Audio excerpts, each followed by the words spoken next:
Selamat datang di Goal Verdict. Kita bahas, kita bedah, dan kita kasih verdict. Selasa dini hari, 28 April 2026. Old Trafford kembali menjadi saksi bagaimana setan merah asuhan Michael Carrick menunjukkan mentalitas juara. Bukan sekedar menang 2-1 melawan tim alot sekelas Brentford, tapi ini adalah tentang bagaimana Manchester United bertahan dari tekanan psikologis di fase krusial perebutan tiket Liga Champions. Casemiro dan Benjamin Sesko mencatatkan nama di papan skor, tapi cerita sebenarnya ada di atas papan taktik. Bagaimana MU membongkar blok pertahanan rendah Brentford? Mari kita bedah. Sebelum kick-off, kita semua tahu Keith Andrews akan memarkir bus dengan formasi 4-2-3-1. Cara paling efektif membongkar pertahanan seperti ini adalah dengan sirkulasi bola yang cepat, dan itulah yang dilakukan Kobbie Mainoo. Mainoo bertindak sebagai metronom, memancing gelandang Brentford keluar dari posisinya. Kesabaran MU terbayar di menit ke-11, tapi perhatikan, gol ini bukan sekedar keberuntungan. Dari skema sepak pojok, Carrick menerapkan taktik overload di tiang dekat. Harry Maguire berfungsi sebagai decoy atau umpan tarik yang memenangkan duel udara pertama, menciptakan ruang kosong yang langsung disambar oleh Casemiro lewat sundulan mematikan. Skema set piece yang sangat terencana, 1-0 untuk MU.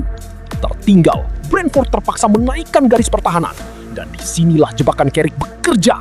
Menit ke-43, transisi negatif Brentford dieksploitasi habis-habisan. Lewat serangan balik hanya dalam 3 sentuhan, visi brilian Bruno Fernandes mengirimkan umpan membelah pertahanan. Benjamin Sesko dengan insting pembunuhnya yang semakin matang musim ini mengeksekusi peluang itu dengan ketenangan luar biasa. 2-0, dominasi mutlak setan merah di babak pertama. Masuk ke babak kedua, cerita berubah total. Ini adalah fase game management. Carrick menyadari Brentford akan bermain nothing to lose.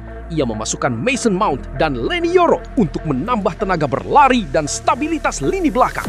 MU beralih ke mode pragmatis, menyerap tekanan dan membiarkan Brentford memegang bola di area yang tidak berbahaya. Namun daya juang The Beast patut diacungi jempol.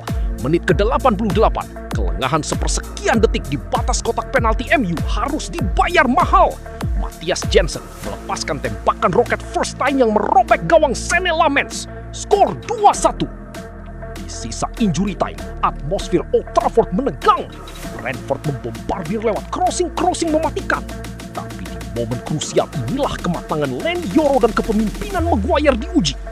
Mereka memenangkan hampir 100% duel udara di menit-menit akhir, menyapu bersih semua ancaman hingga peluit panjang berbunyi. Sekarang waktunya kita masuk ke The Verdict. Pertama, kedewasaan taktik Carrick.